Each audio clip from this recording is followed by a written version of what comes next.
మనం ఈ క్వశ్చన్ ఎక్కడ చూస్తున్నామంటే in the sense of friends మనం ఇంటర్మీడియట్ సెకండ్ ఇయర్ లో వచ్చేసిన పేపర్ 3 క్వశ్చన్ ఇది. అంటే what are LAN components. I hope మీకు అర్థమవుతుంది అనుకుంటున్నా. ఎందుకంటే నేను చెప్పే ప్రతి ఒక్క టాపిక్ మీకు క్వశ్చన్ వైజ్ ఒక క్వశ్చన్ ఆన్సర్ లాగా ఇస్తున్నాను friends. So what are LAN components, ఈ క్వశ్చన్ మీకు యూనిట్ 3లో వస్తుంది. యూనిట్ 1, యూనిట్ 2, యూనిట్ 3 అంటే పేపర్ 3లో within CSC vocational computer science engineering వాళ్ళకి ఈ క్వశ్చన్ అనేది వచ్చింది. సో దీంతో పాటు మీకు ఆన్సర్ కూడా ఇవ్వబోతున్నాను. ఇది ఎక్కడ అంటే చెప్తాను ఫ్రెండ్స్.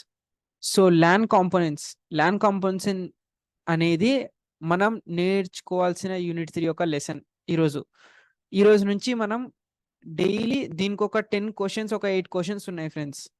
దీంట్లో మనం ఏ క్వశ్చన్స్ అయితే ఉంటాయో ఆ క్వశ్చన్స్ ని మనం రిపీటెడ్ గా ఆన్సర్ మీరు ఒకవేళ నేర్చుకుంటే ఐ హోప్ మీకు ఎగ్జామ్స్ కి ఇంకా బాగా యూస్ఫుల్ అవుతుంది. సరే, వాట్ ఆర్ ల్యాన్ కాంపోనెంట్స్. మనం ఇప్పుడు చూసినట్లయితే 8 క్వశ్చన్స్ ఉన్నాయి. ఈ 8 క్వశ్చన్స్ కి ఒక్కొక్క దానికి ఒక్కొక్క వీడియో ఆన్సర్ ఇస్తాను friends. So what are LAN components.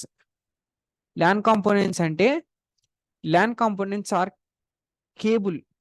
LAN components అంటే ఒక కేబుల్, ఒక server work station, network interface, network card, NIC hubs, switches, routers, gateways, network protocols and network software అనే దాన్ని మనం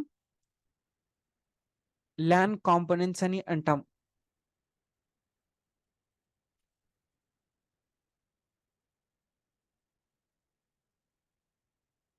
ఇక్కడ కూడా అంటే సర్వర్స్ కానీ ప్రోటోకాల్స్ కానీ ఇక్కడ ఉన్న క్వశ్చనే పైన కూడా ఉంటుంది ఫ్రెండ్స్. సో ఐ హోప్ మీకు అర్థమైనట్లుంది. ల్యాన్ కాంపోనెంట్స్ అంటే ఒక కేబుల్ ద్వారా ఒక సర్వర్ వర్క్ స్టేషన్. ఆ ల్యాన్ అనేది ఎక్కడెక్కడ ఉపయోగిస్తారు? నెట్వర్క్ ఇంటర్ఫేస్ కార్డ్లో అంటే NIC short form, hubs and స్విచెస్లో. హబ్స్ అండ్ స్విచెస్కి ఇక్కడ ఉంటుంది చూడండి friends, hubs and switches and routers. Hubs ఇవి స్విచెస్. ఇది ఒక ఇంటర్నెట్ అనుకోండి. ఇంటర్నెట్కి మనం డిఎస్ఎల్ఆర్ ఒక రూటర్ అనేది కనెక్ట్ చేస్తే ఆ రూటర్కి ethernet or switch or hub అనేది మనం యూజ్ చేస్తాం.